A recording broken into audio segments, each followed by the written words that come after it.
I'll be giving a talk today on a pattern that I've been using called Commander for building distributed systems and how it works. Just by show of hands, who went to David McNeil's talk yesterday on distributed transaction logs? 3, 2, 1, nice. brawl. You all can leave. No, not quite. We've he and I had a good conversation in Colorado, and it's good when other smart people that I've seen through other places and admire have similar ideas. So we're talking about how to use Amazon stuff. This talk is more about how to use that really powerful primitive, the distributed log, to build systems.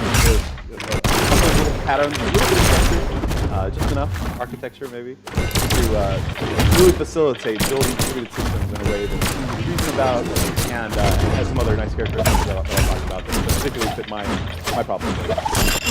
I work at Capital One. Capital One's an awesome place. It's just like a bank that's trying to become a technology company. And to that end, they hired a group called the Technology Fellows. Yeah, we're trying to help Capital One make this transition to a technology company. We're hiring. That's the last I'll say about it. Come talk to me after. If you're working at a bank that's trying to change the way people interact with their money, so it's safer, feels less emotionally draining to interact with your money, sort of changing how banking works.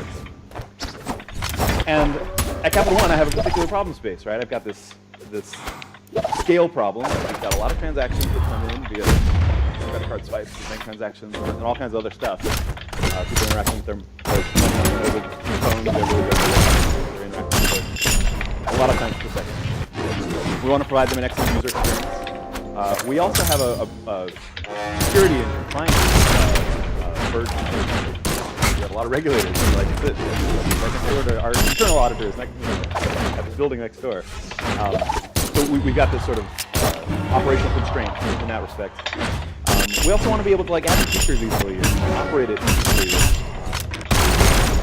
Probably the biggest constraint is that we're all trying to do this with 7,000 engineers across this pretty large organization. So it's sort of organizational challenges. How do you engage that many engineers to contribute to solving these really hard problems safely in a way that they can easily self-organize? So some big ideas that this sort of problem space has forced me into, as well as my background. I worked at Cognitech with Ian Stu Holloway. So a lot of these ideas kind of come out of that background, the background of program closure and other things that are similar. And so immutability is a big deal to me, right? That's no joke. Immutability. We don't want overly state in our programs. Why do we want them in our distributed systems? There's a couple of great talks that Rich has given on the language of the system being sort of more important than the programming, the runtime language of any given component in that system. I talk about systems thinking. A lot of the principles that I'm going to talk about, like CQRS and sourcing, have in the past been applied to how do I organize my classes in my Java source hierarchy. This is less about that. This is more about systems thinking. How do I build components? Maybe even call them microservices if you want. How do you get them to sort of cooperate and do something useful? So we're going to apply these techniques that have traditionally been applied to sort of source code and architecture in the small to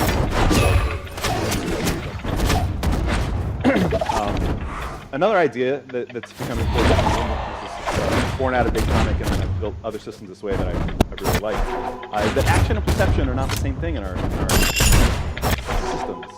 But a lot of times we model them as they work, right? Someone's walking across the street, that person doesn't slow down the more people that are watching them, right? That would make sports super boring. Because the more people are watching, they'd slow down because there's resource contention for watching them. No, that's not how it works, right? Perception is a fundamentally different thing from action, and yet we sort of model things badly sometimes in our system. And finally, the last insight that I've had that's important to me in the last little bit is that sort of two organizational sort of observations. One, business services are not databases, even though sometimes we think of them like they are. We model them in these little mutable databases. They're stream reactors. They do a lot more things than just write data down, right? We take complex interactions, we get information in from the universe. We do a lot of important things. One of which is almost certainly writing data down. But we also communicate back out to our users and cause side effects via third-party service providers and do all kinds of other stuff that's not just writing stuff down. So businesses are better thought of, and our services in particular are better thought of as event stream reactors than as like tiny databases. And finally, the other organizational concern is that cross-cutting concerns have to be satisfied in the presence of Conway's Law. I've spent a lot of time in startups, and I've moved over into this sort of rather large organization, and Conway's Law is totally a thing, right? We'll talk about what that means a little later in the talk. But we have to solve these problems in a way that respects the idea that different parts of the organization are going to make their own little piece, and that the overall system architecture is going to start to resemble like the org chart and how we talk. So let's use that to our advantage instead of to our detriment. So this is sort of a typical architecture that we use to solve these big, complex sort of information service problems at scale. Right? We've got like a REST endpoint or something out there on the web, like exposing data and actions to users. And then within that same sort of microservice, it's not really micro, it's much, but within that same service, we'll have like a bunch of business logic, right? So the user will send in like an action-oriented request, like a post or a put or a pass or whatever. And we'll take that in, that's like the red like box. And then we'll think about it really hard. We'll make a decision, we'll write that decision down to the database. And then later, they'll come along and make some other request, maybe a read or a put or something kind of. We'll go in and think about that thing really hard, and we'll go back and find the first decision we wrote down and we'll change it. So now we've actually lost data twice. We lost data on the way in because we didn't write down exactly what our customer wanted from us. We just wrote down what we decided to do about it. And then we lost data again because they came along and they changed the consequence, the decision that we wrote down in the first place. So we actually lost data twice. It's a data lossy system, not from hacking, not from negligence, but by design, we lost data. So that's bad.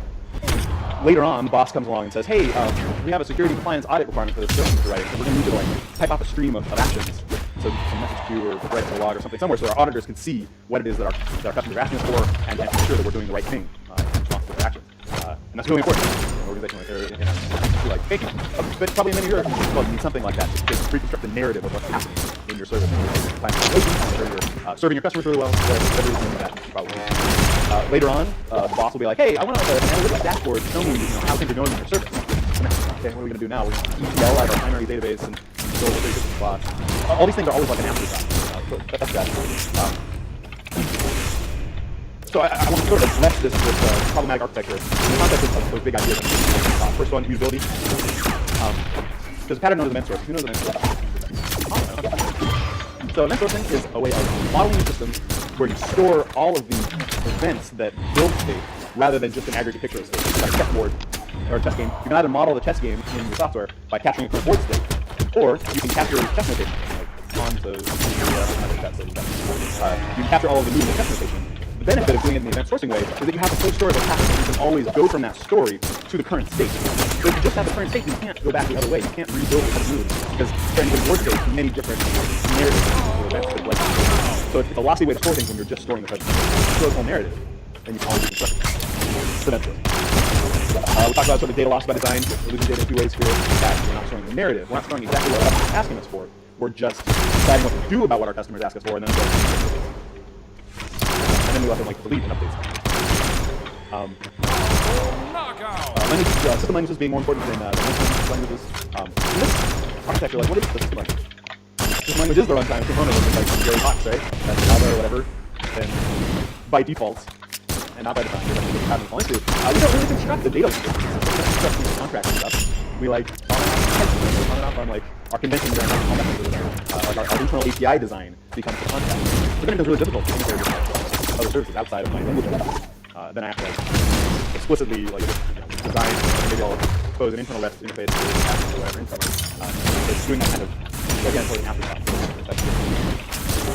Action is not the same thing. Perception, we talked about that a little earlier. Another way of saying that is write is not the same thing as read. And that's true on a variety of levels. Operationally, at least, most of our systems design are like 80 to 90% read load.